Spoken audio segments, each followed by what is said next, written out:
Today we're going to make macaroni and cheese. Macaroni and cheese is a great recipe for the new depression.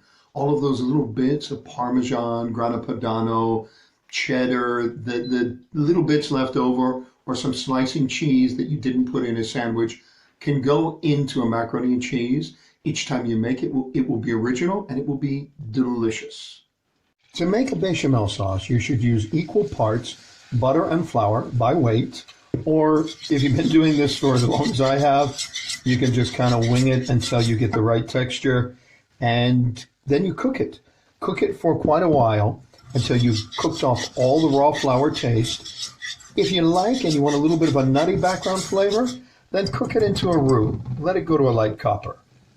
You can see that the roux is cooked down to just a light golden. I've added a touch of black pepper. You can add nutmeg if you like. I'm not going to today. And I'm adding heavy cream.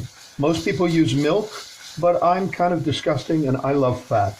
I think eating lots of fat is how you stay skinny. Once your bechamel has reached the right consistency, which is nice and thick like a gravy, you'll want to start adding your cheese scraps. I'm going to start with some goat cheese that I bought for bagels and, well, didn't much care for. But it'll add a nice creamy base to the macaroni and cheese. And then bit by bit, I'm going to add the mix of cheddar and Gouda and cheese curds and Parmesan and keep stirring it in and let it melt. To determine how much pasta you're going to need for your macaroni and cheese, take the containers you're going to bake it in, fill them about 1/3 to 1/2. You'll see I'm using this tricolor. The shape is great for macaroni and cheese because it holds a lot of cheese. However, it's ugly and it's stupid, and I would never serve this with any other sauce. It needs something that is saturating it to overcome the ugly stupidity of tricolor pasta.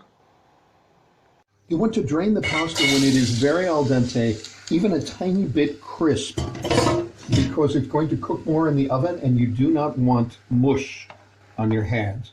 If there's extra cheese sauce, don't worry, you'll find a way to use it. To this particular version, I'm going to add some scallions. I have a lot of them growing on my terrace right now. So it's a great way to just perk up the flavor a little bit and make it something different.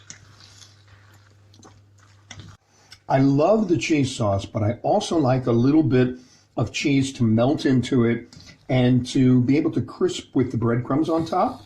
So today I'm going to layer this with just a little bit of Gouda, which is Ahmed's favorite cheese, and since Ramadan is finally over, he gets to stay for dinner and not just watch me cook dinner. Finally, I'm going to top with just a few breadcrumbs to give it a crispy exterior. Then I'll put it in the oven. Everything is already warm and hot, so it probably won't take more than 30 minutes to finish. This is our finished product. It is whatever I had in the refrigerator, macaroni and cheese. And I'm going to take a little bite, which is going to be burning hot.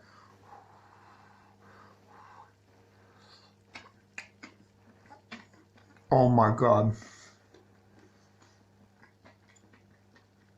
Go away, I'm eating. So we have our completed product.